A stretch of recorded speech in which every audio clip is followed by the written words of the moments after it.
¿Qué tanto tiempo tardaste en que llegaran pues, los frutos, los campeonatos, todas esas cosas, la capitanía? Tardó un rato, güey. Tardó un rato. La verdad es que cuando me toca empezar en Pumas, fue a finales de los 90 y eran torneos difíciles. El equipo, en algunos, creo que en dos años estuvo más cerca de descender que de lograr títulos. Eso te iba a decir, sí. La verdad es que fue una etapa muy difícil, ¿no? La afición no estaba conectada con el equipo, ¿no? Yo me acuerdo de un partido cuando jugamos en CEU contra La Piedad, y yo creo que si había 2,000 personas en el Olímpico eran muchas, man. Entonces imagínate, tú que lo viviste y jugaste ahí, pues el Olímpico. Qué raro se me hace 70,000 personas. Sí, es rarísimo. Sí. Pero entonces imagínate, o sea, volteabas desde la cancha y decías, pues no vino nadie, ¿no? Esto es un monstruo blanco. Porque pues, hoy estamos acostumbrados a que CEU, pues en general tiene muy buenas entradas, ¿no? Pero en esa época sí era, ¿no? Entonces, la gente no estaba conectada con el equipo, estábamos, digo, con temas de peleas, de pelear el no descenso, cosa que pues, en Pumas nunca se había visto. Entonces fueron momentos difíciles, ¿no? Y fue el momento previo a la huelga, entonces la tensión que había en la universidad y en el entorno también nos afectaba, ¿no? Porque, como sabes, pues el equipo, aunque no tiene este vínculo directo con la UNAM, sí hay un tema tangible de que si al equipo le va bien, la gente en la universidad está contenta, y si hay problemas en la universidad, también, quieras o no, te influye, ¿no? Entonces, fueron 2 o 3 años muy complicados, ¿no? Que, digo, en lo personal, en lo deportivo fue muy bien, porque me fui titular y porque no me perdía ni un solo partido, pero las cosas no caminaban bien, ¿no? Y bueno, vino toda esta... mientras estaba esto que te platico en Pumas, a mí ya me habían llamado a la selección sub-23, pude ganar la medalla de oro de los Juegos Panamericanos en 99, sí. Debuté en la selección mayor con Manuel Lapuente en 99 también. Y ya después, o sea, digamos que el cierre fue muy bueno, ¿no? De esa década para mí. Y entonces viene el cambio, ¿no? El cambio de todo lo que era Pumas a lo que terminó siendo previo al 2004, ¿no? Que el artífice sin duda fue el rector Juan Ramón de la Fuente, que era el rector de la universidad, que fue el que resolvió este tema de la huelga. Y él es el que le da una nueva oportunidad a Hugo, ¿no? Porque Hugo ya había estado en un periodo con nosotros, no le fue tan bien, le dieron las gracias. Es el que invita a Arturo Elías a ser el presidente del club. Aarón Padilla, papá, que en paz descanse, se queda como vicepresidente deportivo, y ahí es donde empieza el proceso, ¿no? Yo para este punto yo ya era el capitán del equipo. La capitanía a mí me llegó primero como subcapitán, impuesto por Miguel Mejía Barón. Okay. O sea, el capitán del equipo era Toño Sancho. Toño se va a Tigres, se queda con el gafete Israel López, y a mí me pone él como subcapitán. Y entonces Isra, un partido sale de cambio en Toluca, estamos jugando porque aparte estaba vetado el Estadio Olímpico, o sea, antes de la huelga además se vetaron el Estadio Olímpico, imagínate, y vamos a jugar a Toluca de locales contra Atlas, y sale Isra de cambio y me da el gafete, y es la primera vez que lo porto. Después Isra termina ese torneo y lo que hace Miguel, ¿no? Es reunir a todo el equipo y hace una votación, ¿no? Yo creo que hay 3 maneras de ser capitán de un equipo de fútbol: o que te imponga la directiva, o que te imponga el entrenador, o que te escojan tus compañeros, ¿no? Y entonces hicieron una votación, y pues lo más padre para mí fue que en esa votación mis compañeros me eligieron, ¿no? Como capitán. Y entonces yo, pues desde el 2000 al 2006 que me fui de Pumas, fui capitán del equipo. Órale, no, súper bien ganada esa, ¿cómo se dice? No, como algo chingón, no se me fue la palabra, ahorita la voy a recordar. Ayúdame, ratón. No, como esa... reconocimiento. Como ese reconocimiento, exactamente. Le leí la mente. Sí, reconocimiento. Y llega Hugo. Y fíjate, llega Hugo, ¿no? Llega Hugo esta segunda etapa, ¿no? Y la verdad es que la directiva maneja muy bien, ¿no? Nuestro regreso al Olímpico. Todos estos cambios que se dan, que te estoy platicando, se dan en el momento en el que está la huelga vigente. Y entonces un día por fin resuelven los temas, levantan la huelga, y regresamos a jugar de locales al Olímpico con un partido contra los Tecos. Que por tradición o no por tradición, sino por experiencia, el partido contra los Tecos era el partido de más baja entrada en CU, fijo, ¿no? Los Tecos no llevaban a nadie, también, ¿no? Y entonces se le ocurre a Arturo y al rector y todos ellos hacer, hasta de por sí la gente estaba muy emocionada de que se iba a volver a abrir el universitario para ir a ver a los Pumas. Segundo tema, antes de nuestro partido, se les ocurre hacer un partido de leyendas. Y entonces va Hugo, va Luis Flores, o sea, muchos jugadores que fueron realmente muy importantes en la historia de Pumas, ¿no? Uh-huh. Entonces el estadio estaba a reventar, ¿no? El partido fueron, creo que de lo que nos platicaron, porque nosotros estábamos en el vestidor, no lo vimos, pero creo que fueron 2 tiempos de 30 minutos más o menos. Y la gente estaba, bueno, pues, fascinada de ver a sus ídolos jugar ahí en la cancha. Y después, ¿no? Nosotros jugamos el partido, lo ganamos 2-1, un partido, la verdad es que entre nervio, regresar, no estábamos todavía jugando bien. Lo terminamos ganando 2-1, pero a partir de ahí fue como el parteaguas para que el Olímpico tuviera buenas entradas constantemente. Órale. ¿No? Después se le ocurre a Hugo, ¿no? El tema de, empieza la Rebel, que empezó en 97, ocupaba, acuérdate, en CU se ocupaba la mitad de la tribuna. Uh-huh. del Palomar, era la porra de universidad y la del PBT era la del visitante. Y entonces acá de este lado estaba la Plus, la Ultra y la Rebel, que empezó a crecer, se ponía como uno de los costados y empezó a crecer y un día a Hugo se le ocurre, hoy ¿sabe qué? ¿Por qué no pasamos a la Rebel, al PBTero y entonces hacemos un estadio más Puma, ¿no? Y él es el que toma la decisión, ¿no? Habla con los dirigentes de la Rebel y dice, o sea, no es que los estemos excluyendo, al contrario.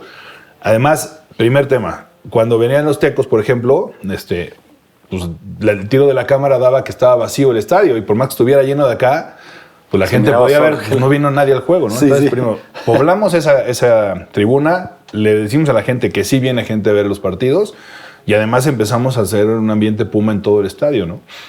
Aunado a esto, pues hace el ritual que te tocó vivir, ¿no? Sí, claro. Normalmente cuando salíamos a la cancha, nada más saliendo ya a calentar, ahí es donde ponía el himno universitario. Uh-huh. Entonces tú medio ya terminas de calentar en la cancha con el himno, pero Hugo fue el que le dio esa forma y ese valor al himno y generó este tema de salir todos, formarnos y unos viendo para un lado y unos viendo para el otro, pues que a la fecha sigue pasando. Sí, ¿no? hasta la fecha. Y entonces, deportivamente, ¿qué sucede, no? Estamos muchos canteranos, estamos muchos que ya conocíamos un poco del trabajo de Hugo. Y para mí la clave, ellos, es que empezamos a jugar como él quiere y de un torneo a otro se empiezan a hacer pocos cambios. Es decir, se le da mucha continuidad al equipo, ¿no?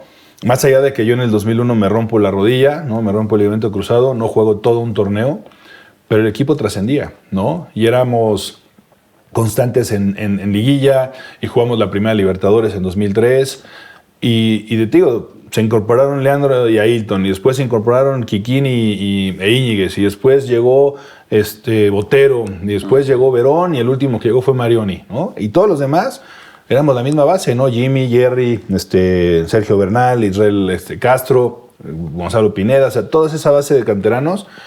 Y nada más pocos cambios, mucha continuidad en el trabajo. Y buenos refuerzos, por supuesto. La verdad es que Hugo tenía mucho ojo como para ver qué tipo de jugador necesitaba para apuntalar al equipo. Exactamente. Y entonces fue de 2001 a 2004, te digo, fue de repente duro porque ya jugábamos cada vez mejor, pero llegamos a liguilla y nos echaban, ¿no? Llegamos a Libertadores y creíamos que podíamos llegar más lejos y nos echaron en octavos, ¿no? Ahí conocimos a Verón porque nos echó el Cobreloa y me dice Hugo, el peloncito lo voy a traer para acá. Le digo, tráetelo de una vez, resuélvelo aquí, ¿no? Y pues llega el 2004, Jos, que fue la culminación de un proceso, porque todos nos acordamos, ¿no? de lo que fue ese año en sí. Pero poco valor a veces se le da al proceso previo. Cómo se fue formando el equipo, quiénes se fueron integrando, cómo empezamos a jugar. Y bueno, pues el 2004 sin duda es el año histórico para la institución porque se vio culminado todo este proceso. Y aparte fueron los primeros bicampeones. Los primeros, güey. Sí, sí.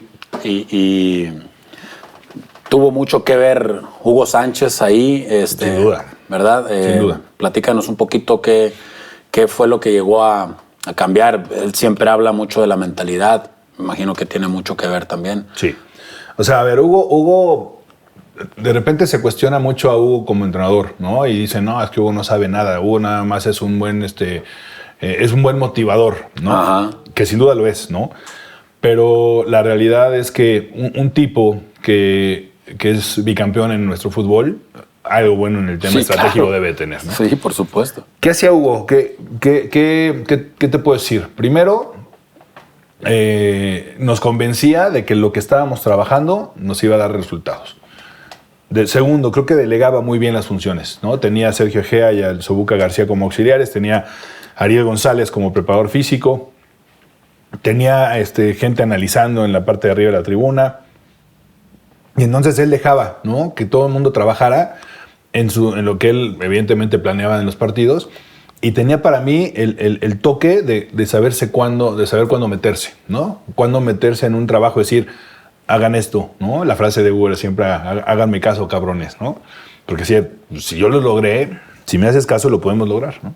Entonces era muy puntual en sus indicaciones, ¿no?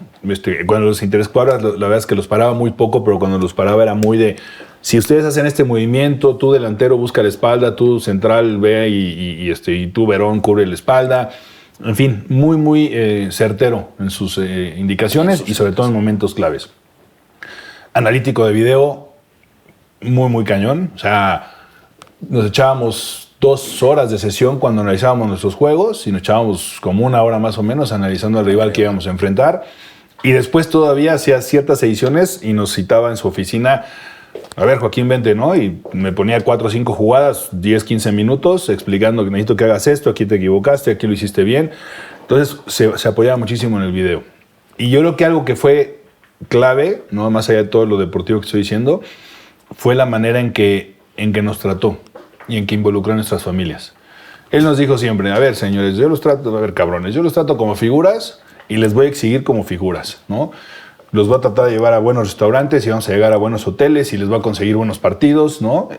Pero les voy a exigir igual. Y sí, o sea, no podías flaquear, no podías decir estoy cansado, no podías decir hoy no quiero, porque estaba Hugo encima, ¿no? Y a ver, y hay que meterle, y si queremos ser bicampeón, bueno, si queremos ser campeones primero hay que meterle. Y lo otro que te decía, las familias. Íbamos a donde fuéramos, ¿no? Y si viajaba alguno de los padres, de los hermanos, de los primos, de la novia, la esposa, o llegabas a una ciudad donde tuvieras familia y te tenías que quedar, por ejemplo, a dormir, en la cena era, ¿alguien tiene familia? No, pues están aquí mis tíos, que pasen. Y tú puedes cenar con ellos. Órale. O sea, por ejemplo, en una semifinal contra Santos o en el partido de la final de la Sudamericana en la Bombonera, ahí se copió porque ya Hugo ya no dirigió ese último juego, pero siempre llevaba un camión más y entonces íbamos los jugadores y en el camión de atrás iba la familia, ¿no?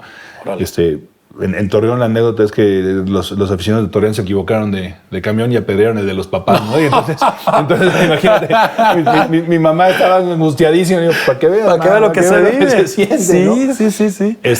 Pero vaya, siempre involucraba muchísimo a la familia, ¿no? O sea, el trato humano espectacular. De 10, ¿no?